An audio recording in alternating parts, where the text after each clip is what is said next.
Hello అండి. అందరూ ఎలా ఉన్నారు? నేనైతే చాలా బాగున్నాను. ఈరోజు నేను క్యాబేజ్ ఆలు కర్రీ చేస్తున్నానండి.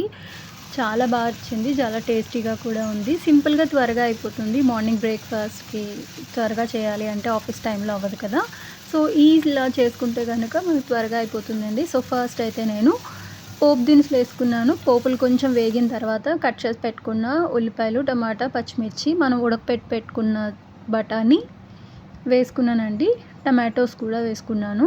అయి మగ్గిన తర్వాత మనం కట్ చేసి పెట్టుకున్న ఆలు వేసి కొంచెం కలిపి మగ్గిన తర్వాత మనం కట్ చేసి పెట్టుకున్న క్యాబేజ్ వేసుకున్నాను నేను. సో, నేను ఇదైతే 250 గ్రామ్స్ తీసుకున్నానండి క్యాబేజ్.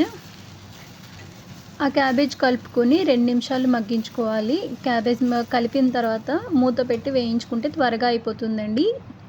ఈజీగా త్వరగా అయిపోతుంది. సో, ఆ క్యాబేజ్ కూడా కొంచెం సాఫ్ట్ అయ్యేంత వరకు వేయించుకోవాలి. కొంచెం కలుపుతూ ఉండాలి. ఎందుకంటే వాటర్ వేయం కాబట్టి మాడి పట్టేస్తుంది. సో, అలా పట్టకుండా కొంచెం కలుపుతూ చేసుకోవాలండి. క్యాబేజ్ కూడా వేగిన తర్వాత నేను నేను స్పైసెస్ వేసుకున్నాను. లైక్ ఉప్పు, కారం అండ్ పసుపు వేసుకున్నాను. Basic things. నేను ఎక్స్ట్రా ఏమీ వేయలేదు. మసాలాలు వేయలేదు. ఏమీ వేయలేదు.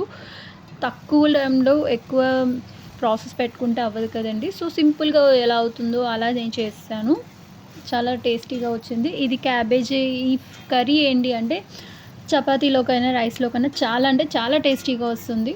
సో, స్పైసెస్ వేసుకున్న తర్వాత ఒక గ్లాస్ వాటర్ వేసుకుని మగ్గించుకోవాలి. ఎందుకంటే దాంతో పాటు అంటే మాడి పట్టేస్తుంది కాబట్టి నేను ఒక గ్లాస్ వాటర్ వేసి మగ్గించుకున్నానండి. సో, అలాగే లో ఫ్లేమ్‌లో పెట్టుకుని కాసేపు మగ్గించుకుంటే అయిపోతుంది. ఇది ట్రై చేసి ఎలా వచ్చిందో అలాగే కామెంట్ చేయండి, షేర్ చేయండి, అలాగే సపోర్ట్ చేయండి. Thank you.